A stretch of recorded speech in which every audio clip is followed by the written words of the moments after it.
Ladies and gentlemen, tonight we're having a commemorative program about one of the most important periods about the world in history. As first, we only two nations, then the entire world was involved. Who hasn't heard about it? At first, they were only two nations, then the entire world was involved. Who hasn't heard about the Cold War? Secrets, conspiracies, weapons, too many questions. He will reveal secrets and answer most of the questions. Researching about this war since the college. 10 years, right? Yeah, 10 years of research. It's quite a lot of information we could recover. That's good to hear. Could you make us an introduction of all this conflict? Yeah, well, the Cold War was a conflict between the United States and the USSR. It was after the World War II when they refined into a sense of mutual distrust and enmity. Soviet expansionism fueled American fear of Russia's plan to control the world. USSR perceived American officials demonstrating aggression and willingness to fight, arm wielding, an interventionist approach to international relations. In fact, some historians believe it was inevitable. Competitions between these two countries? The first one was the construction of weapons, the atomic bombs mostly. They started building atomic bombs more destructive than the ones from the other country. Their competition was the extent to space. When the Soviets launched the first artificial satellite, Sputnik, the Americans weren't pleased with the news. In 1958, the President Dwight Eisenhower created National Aeronautics and Space Administration, the NASA, a federal agency dedicated to seeking to exploit the military potential of space and space exploration. Anyway, the Soviets were still ahead launching the first man into space in April 1916. After the event, the President John F. Kennedy claimed that the US would land a man on the moon by that decade.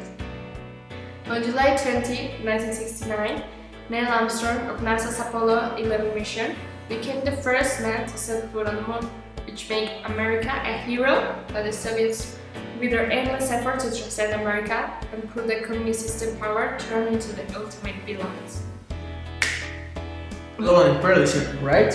Yeah, that's right. The basis of international power confrontation, with both sides expecting for the chance to dominate, exploring every opportunity for expansion anywhere in the world.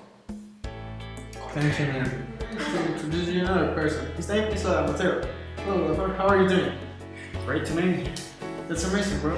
How is the Cold War divided in history? Please tell me the stages of it. If we go with the period of higher tension, next Pacific resistance, which consists in the loss of nuclear monopoly by US when Stalin dies.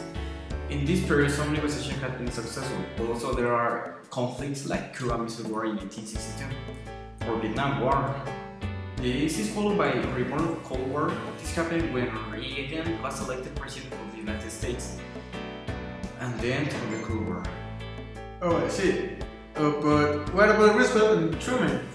Oh, Roosevelt, it was the president of the United States between 1943 and 1945.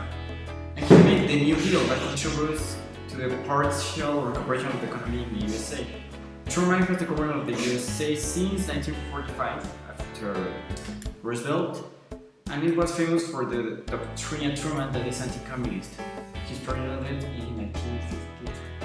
The characters that made a bigger impact were definitely Stalin and Churchill, right? Well, indeed they made a big impact, but it's hard to say in this period who was the biggest. Joseph Stalin was the best leader of the Soviet Union since the 20th until he died in 1953. During his management in the USSR, it was considered like a superpower. And talking about Winston Churchill, he was the first minister 2 times. During the Second World War with the place of Chamberlain after the disaster of Norway. Impressive, but I have understood that the all-time tension was reigning between these two because of the negations went very much in Stalin's favor. Why is that so? This was because Roosevelt wanted Russia help in the Pacific and was prepared to agree to almost anything as long as Stalin agreed to go to war with Japan. Churchill wrote to Roosevelt that the Soviet Union has become a danger to the free world. And in their return home, both he and Roosevelt were criticized for giving away too much to the Soviets. These were caused from the Cold War. Thank you. You're welcome. And we have our guest Jesse. Hello, Jesse. Hi. Talking about the conflict, tell me about the period of the higher tension, please. The climax of the war. Yes, of course.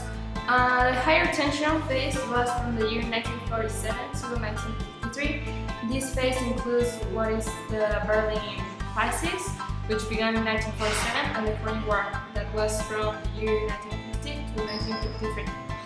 The Berlin Crisis happened because of the Russians. They first made a block with Berlin in their zone, and this causes the US to answer by making the first imperial bridge in the world.